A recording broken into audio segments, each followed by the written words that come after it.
Hey guys, it's good to be with you all in the way that we're with each other nowadays. I'm kind of getting used to this, you know. I can see this little screen here, but I kind of see everybody as well. So it's good to be with you guys. Let me tell you a little bit about what I wanted to share with you. You know, we've had a lot about leadership in the crisis, and in fact, I've talked a lot about that over the last few months. You know, when the crisis hits, it kind of gets everybody, you know, in I think this is a technical term, kind of freak out mode. Our whole system goes, what is happening? You know, and we're all sort of, you know, on this adrenaline overload and cortisol overload, and our brains aren't working, our people's brains aren't working. And there's a lot of crisis that you have to do to stabilize that, right? And you've got to hit the kind of the reset button on the system. You got to make sure you're connecting with the people a lot. You got to make sure you're adding some structure to it, and people are calming down. You have clear communications. And you got to make sure that you're defining, you know, when all this stuff is out of control, you're defining for people what they've still got control of. And they get up every morning and kind of know there's a few priorities that they can drive forward. Then you got to find some ways for them to really execute on things that they feel good about. Their strengths are working again.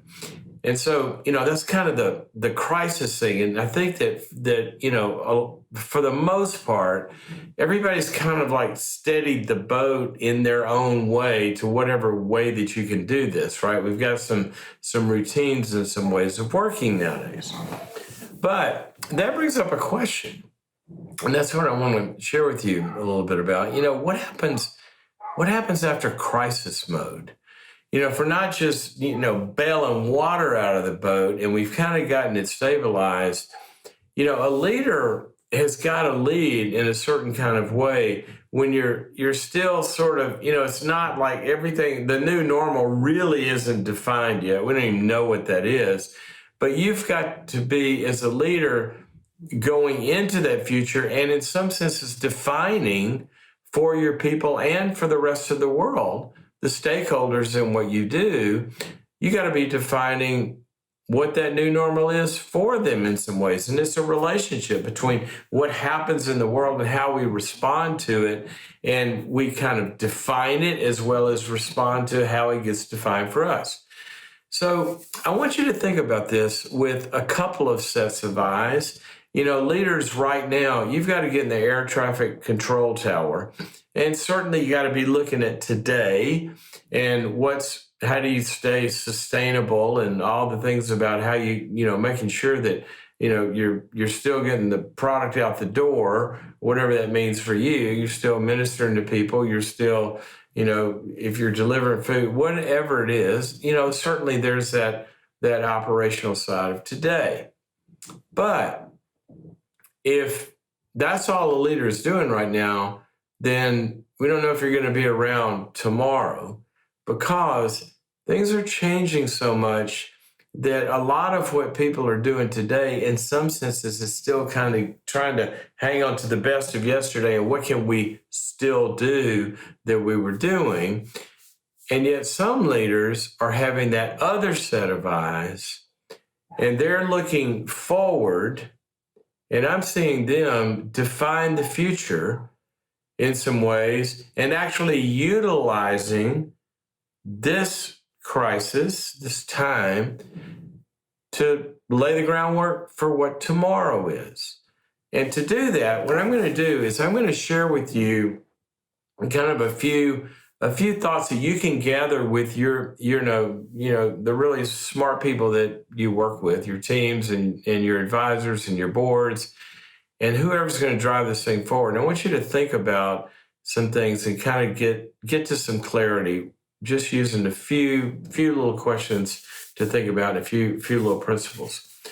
The first one is this: don't confuse the essence of what it is that you do with the how that you've always done it.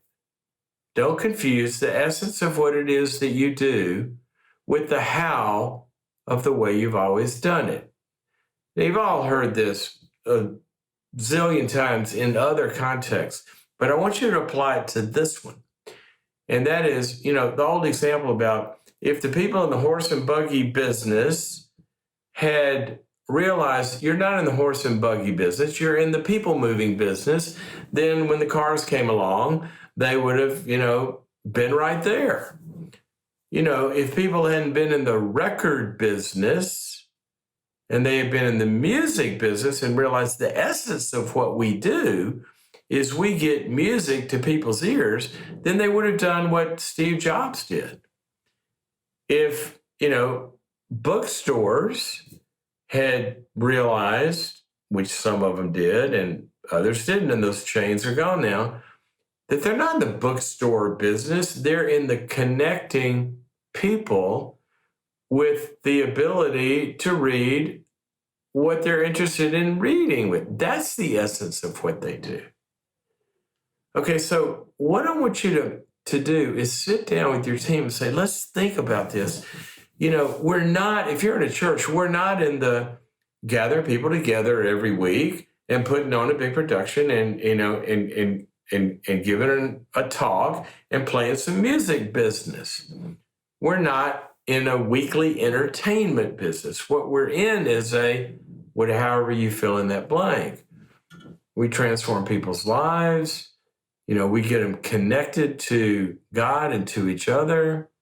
We address their hurts and wounds. We whatever it is you do, each ministry's got its own essence, and some of that's in your purpose. But I want you to kind of take that purpose and store to that purpose statement. And say, but what's really in there?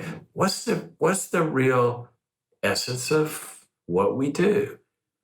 Now, these are the ways we've done it, but do we want to keep those ways? Are those ways even going to work? And then that leads you to that question of, well, what are some new and different ways that we can do that? Okay, that's the first thing I want you to ask. Now, the second thing I want you to get clear about, because as you're changing and you're defining 6 months from now, or a year from now, or 2 years from now, it's very, very important that as the leader, you answer this question. What is it about what God has called us to do? What is it about our DNA that will never change, ever? And what is it that has to change, or we want to change, or we want to get rid of, or really doesn't fit this season? Because sometimes people don't realize what it is that they never want, these dynamics, these values, these ways of treating people, however you answer that. There are some things about this place that we never want to be different. And we're going to carry those forward. But there's a lot of things that we're going to leave behind. And then the third way I want you to enter into it is looking at a timeline, okay? So you were going along like this, right? You're going along like this. And then we hit this crisis, all right? And so now you're kind of in this crisis. And what happened is you brought all of this history into this. And then what you had to do is, now we're in this, and you kind of had to carve out right here, what are the things that we can keep doing? Because we can't keep doing a bunch of stuff we're doing.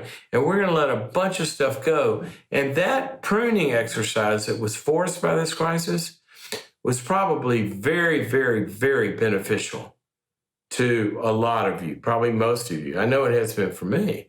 I mean, even personally, you've heard people say this. They were forced to hold up, with our families and a few relationships that we can stay in touch with. There's a bunch of crap we were doing that, it had value, but we didn't have time or the ability or the resources to do it now. So we let that fall off. And here's what we kept, okay? That's what you keep.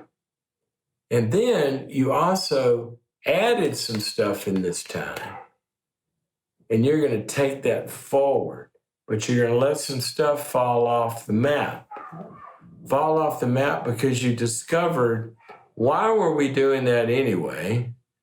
We don't really need to be we don't have to get everybody together. And there's going to be a lot less business meetings occurring because people get on airplanes, in 6 months from now, a year from now, because they learn, this is a new practice, a new way of doing this stuff that we can take going forward, right? And we're going to leave some of this travel behind.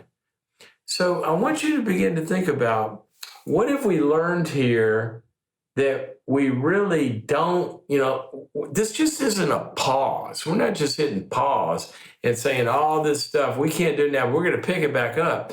There may be a lot of it that the scalpel goes to. It's not just pause.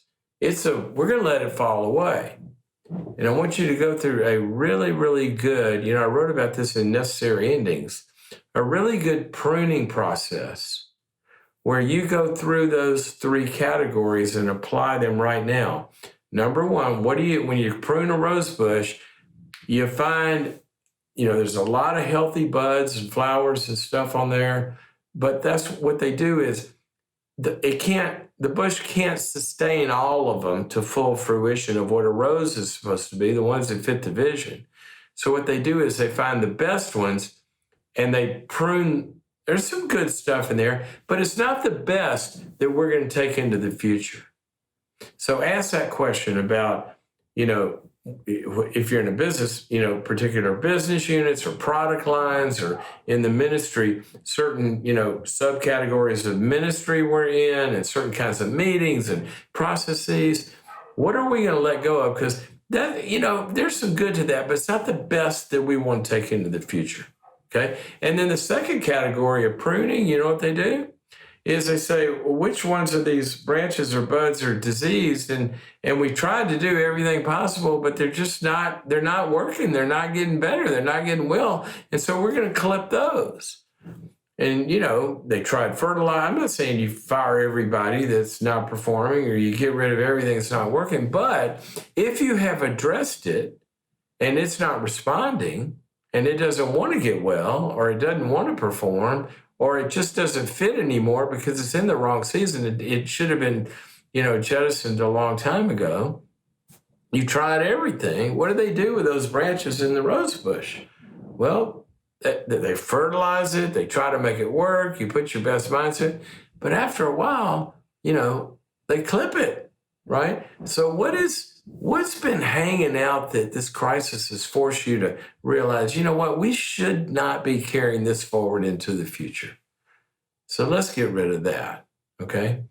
And then third part, it's just a bunch of dead stuff that has been sitting around not making a lot of noise, but it's time to get rid of it. This is a great time for some really, really, really good pruning to take place.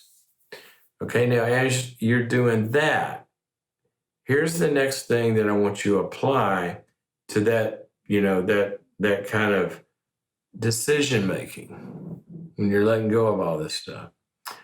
You are going to run into, when you're figuring out what am I going to take into the future and what am I going to leave behind, when you get close to the, hitting the button and it gets hard for a lot of people, I want you to ask yourself the question, why are we holding on to this? Is it because of fear? That this is adding a little something, and if we got rid of that, we might offend somebody, or, we can't get rid of that Wednesday night thing because Mabel's aunt started that, and Mabel's been around here for a long time. We don't want to make Mabel or her aunt unhappy. And, what is the fear? See, there's a great passage where Paul's talking to the Thessalonians, and he says this. He says, I pray that, and there's 2 criteria here. He says, I pray that whatever is out of a desire for goodness, there's a good reason to do this, and whatever is motivated by faith, if it meets those 2 standards, then he says, I pray that it comes to fruition for you. So look at this. Am I holding on to something because it's really not that good? I'm just scared to let it go. That's not faith, and that's not out of a motivation for good. See, sometimes we just have to face the fear that we're holding on to something out of fear. Or the other reason is sometimes we're just emotionally attached to it. We just like it. I mean, some people really liked choir robes. When people stood up and said, "Hey, we're going to bring some guitars on stage and get rid of the organ," there were people that had some tears about that. But sometimes what a leader's got to do is stand up and say, if we're going to go into the future, there's some things that we got to let go of, and we're going to wave a white flag. And like Ecclesiastes says, there's a time to embrace and there's a time to shun from embracing. There's a time to plant. There's a time to uproot what's been planted. There's some time to let go of some stuff. But I want you to examine, when you get in those conversations, be the leader that stands up and says, okay, why are we holding on to this? Is it really because we believe that this is the best that God has for the future, for this business, for this ministry, or what we're trying to do? Or are we just holding on to it out of fear, or because we're emotionally attached to it in some way? God always called people out into a new direction. Come on, guys, get out of the boat. Forget this fishing thing. I'm going to make you fishers of men. Abraham left Ur, not where he's going. Gets Lot and his family out of Sodom and Gomorrah. And then the New Testament says, remember Lot's wife. See, she kept looking back, and she turned to Saul. We got to be looking forward. And I want you to think about, what are we afraid to let go of that we're holding on from the past? Very, very important. And then here's another thing that's going to be really important as you define the future. It's something you're doing today, okay? Today, you are getting out of the closed circle, which is good. I mean, I'm glad you got a team. I'm glad you got a board, right? Glad you got your smart people and your staff. Every organization does. But if we're going to get better and entropy is not going to take over, then, the law of entropy, where things wind down and get more chaotic and worse over time, that only applies to a closed system. So I know you got your team and your staff and your board and your best brains in there. That's great. But the way you reverse a deterioration, which all of us do over time, the way you reverse it is you open that system to two things: to new energy sources and new intelligence. So we need new energy coming in, fuel coming into the engine, and then the engine's got to be constructed in the way to take that energy and make it produce something good. So what you got to do is you got to open up your system for your people, you and your people, and do things like you're doing today. Go listen to other industries, other people in your own, world, similar to the ministry that you have, or, the endeavor that you have, that same sort of world. I was, one of the CEOs I work with in the healthcare world, and just got back with meeting with the 4 CEOs of the largest companies in the U.S. The CEOs got together, and they're talking about, what are y'all doing? How are we going to do this? What can we do together? See, they're getting together. They're going outside of their own think tank, and they're getting together with others. And then they're also learning from other industries about how they do things. So I want you to get really, as a leader, put it in your calendar to get out of your schedule of just the people you're already talking to, and get out there and get some new energy and some new intelligence, that gets brought to this party. Now, here's the last thing I want to leave you with. And, I'm a psychologist. And one of, I don't know how to describe it, whether it's kind of, in some ways, just so much of my life calling or a heartbeat, but for over 3 decades, what I have really, really cared about is getting all this mental health stuff back into the purview of what real spiritual formation is supposed to be addressing. And a lot of times there's a lot of people in the ministry here today we're talking to. And a lot of times, in this ministry world, a couple of things happen. We talk about ministry in some ways like it's a bunch of religious activities and getting people into just prayer and Bible study and making sure they're going to church and these kind of like checking the dots. And then we take these emotional problems, we put them over here and say, well, that's not a spiritual problem. You got to go see go see the Christian psychologist or something for that. But for a long time, what's mattered to me is that those aren't two different worlds.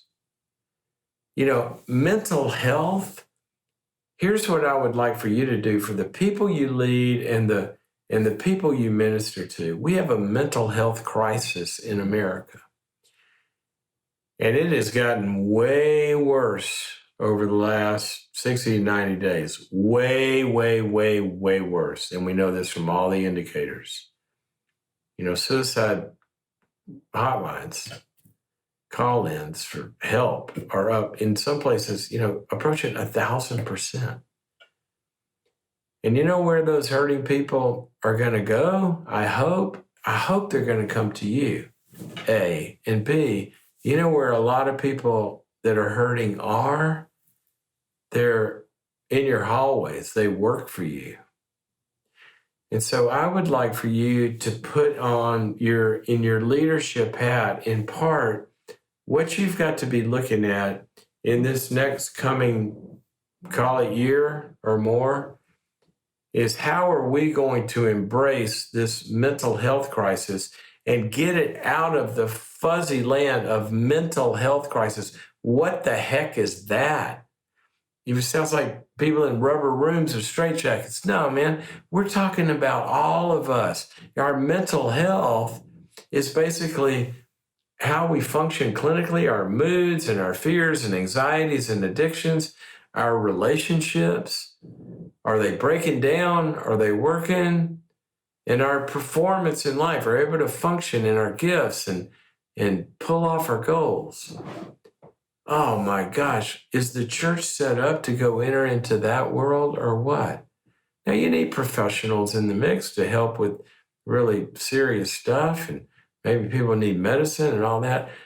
But you are sitting there and you can if you equip yourself and be ready, there's going to be a really good reason that people are going to show up at your door, and that is that they want help with how they're hurting in those areas of relationships and depression and anxiety and all of that. So be ready for them.